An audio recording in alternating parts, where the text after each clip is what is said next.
कुछ अर्सा पहले मार्वल की फैंटास्टिक फोर रिलीज हुई। मूवी की बात करें तो मूवी अच्छी थी। मूवी का वो जो रेट्रो फ्यूचरिस्टिक स्टाइल था वो मुझे बहुत पसंद आया, लेकिन टॉपिक से ज्यादा बाहर नहीं जाते हैं। मैं आपको बताता चलूँ कि फैंटास्टिक फोर मार्वल का फेज 6 शुरू कर रही है, जो कि मार्वल की मल्टीवर्सल सागा का आखिरी फेज होगा। लेकिन मैंने एक चीज नोटिस की है कि पिछले 2 फेज गुजरने के बावजूद हमें वो फील नहीं आई कि हाँ भाई ये फेज खत्म हो गया और अब अगला फेज शुरू हो रहा है। और मैंने ये सोचा कि यार जो मैजिक मार्वल इन्फिनिटी सागा में क्रिएट कर पाया था, मार्वल उससे खुद भी रिक्रिएट नहीं कर पाया। और मार्वल इतनी जीनियसली अपने आप को स्टैब्लिश किया, हमें पता भी नहीं चला और मार्वल दुनिया की सबसे बड़ी फ्रेंचाइज बन गई। देखो शुरू से शुरू करते हैं। For the sake of convenience हम मार्वल के फेजेस को स्टोरी के आर्क्स में डिवाइड करेंगे। So for instance phase 1 will be act 1 of a story.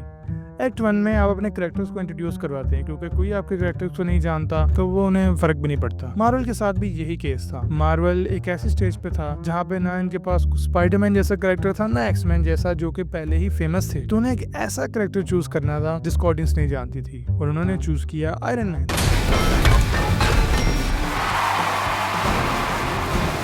एक बी टियर एमसीयू कैरेक्टर जो सिर्फ अपने करिश्मा की वजह से मशहूर था। उन्होंने उसको मार्वल का फेस बनाया और फिर आहिस्ता आहिस्ता आराम सुकून से एक एक करके उन्होंने हल्क, थॉर और कैप्टन अमेरिका जैसे हीरोज को एस्टेब्लिश किया। और स्मार्टली उन्होंने बीच में ब्लैक विडो और हॉकाई को भी इंट्रोड्यूस करवा दिया। अब मजे की चीज ये थी कि हर कैरेक्टर की स्टोरी डिफरेंट फील होती थी। हर कैरेक्टर की अपनी वाइब थी, अपनी एक फील थी, अपनी एक दुनिया थी। में द अवेंजर्स में सब एक साथ नजर आए तो ये डायनामिक देखने में बहुत मजा आया। और हमें इस फेज का कंक्लूजन देखने को मिला द अवेंजर्स में। अब मार्वल ने अपने कैरेक्टर्स को भी इंट्रोड्यूस करवा दिया और लोग उनके कैरेक्टर्स को लेके फिक्र भी करने लगे। दुनिया को ये साबित कर दिया कि ना सिर्फ हम इंटरकनेक्टेड मूवीज बना सकते हैं, बल्कि हम एक लार्जर सिनेमैटिक यूनिवर्स भी खड़ा कर रहे हैं। और मुबारक हो, आपका एक्ट 1 डिलीवर कर गया है। अब बारी है फेज 2 की। फेज 2 में यहाँ पे आप वर्ल्ड बिल्डिंग स्टेरॉइड्स पे करते हो और स्टेक्स और भी गहरे होते हैं। मार्वल ये जानता था कि अगर वो अपने यूनिवर्स को फ्रेश रखना चाहते हैं तो उन्हें अपनी स्टोरीज में वैरायटी रखनी पड़ेगी, जो मेरे ख्याल से मार्वल अभी के तौर पे भूल चुका है। इसीलिए मार्वल ने ना सिर्फ अपने कैरेक्टर्स की स्टोरीज को कंटिन्यू किया, बल्कि उन्होंने न्यू कैरेक्टर्स, न्यू जॉनर्स भी इंट्रोड्यूस किए। जैसे आयरन मैन 3, शेन ब्लैक बडी कॉमेडी थ्रिलर। लोगों को ज्यादा पसंद नहीं है, लेकिन मुझे मूवी अच्छी लगती है। Captain America the winter soldier, political thriller, super hero के कपड़े बनाए हुए हैं। एंट मैन, एक हाइस्ट सुपर हीरो फिल्म जिसमें मार्वल ने साबित कर दिया कि हम अपने कैरेक्टर के लिए स्टेक्स को नीचे भी ला सकते हैं। And then Guardians of the Galaxy.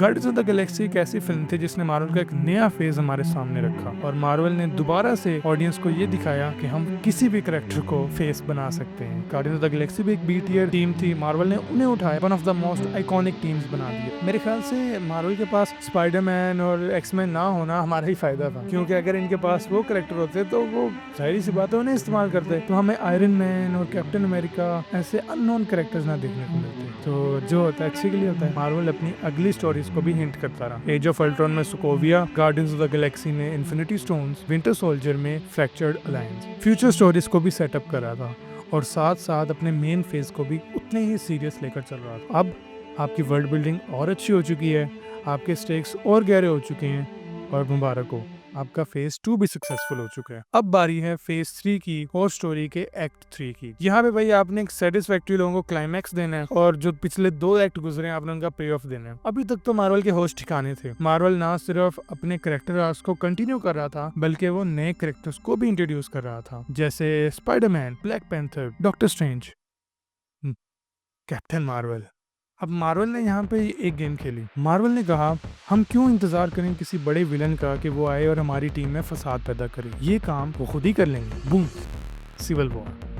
Iron Man एक ऐसा कैरेक्टर जो कि एक एक्सेंट्रिक बिलियनियर था, जिसे लोगों से फर्क नहीं पड़ता था, अपने आप को रिस्पॉन्सिबल ठहराने लगा। वो अपने आप को ब्लेम करता था, वो पीटीएसडी का शिकार हो गया। और कैप्टन अमेरिका जो शील्ड पर अंधा भरोसा करता था, अब वो किसी पर भरोसा नहीं करता था। आग में घी लगाने का काम किया सोकोविया अकॉर्ड्स ने, और हमें देखने को मिली मार्वल की one of the greatest films, civil war. इन सबको मिलाकर हमें मार्वल ने डिलीवर की मेरी favourite Avengers movie, Avengers Infinity War. It was a Marvel's version of Empire Strike Back. और मुझे भी बड़ी अच्छी तरह याद है कि जब इस मूवी का एंड हुआ था तो पूरा इंटरनेट पागल हो गया, और 2 साल या इतना अर्सा जब एंड गेम नहीं आई थी तो लोग बस यही सोच रहे थे कि यार अब क्या होगा, ये क्या होगा, क्योंकि ये पहली बार था मार्वल की किसी मूवी में, भी एवेंजर्स मूवी में, कि विलन जीता हो। किसने प्रेडिक्ट नहीं किया था। मुझे याद है जब इसका टीजर आया था और वो शॉट था कि थैनोस वो चांद उठा के आयरन मैन पे मार रहा था, वो मैं ज़रूर एक्सपीरियंस करना चाहता हूँ दोबारा से। मैं चाहता हूँ कि डूम्सडे और सीक्रेट वॉर्स भी मुझे दोबारा से वही एंटिसिपेशन, वही थ्रिल दे जो मुझे इन 2 मूवीज़ ने दिया। फिर हमें देखने को मिली एवेंजर्स एंड गेम, और इस मूवी ने वो करके दिखाया जो आज तक किसी यूनिवर्स में नहीं हुआ था। 30 साल की मेहनत को मार्वल ने अपनी एक मूवी में कंक्लूड किया और हमें one of the greatest movies ever देखने को मिली।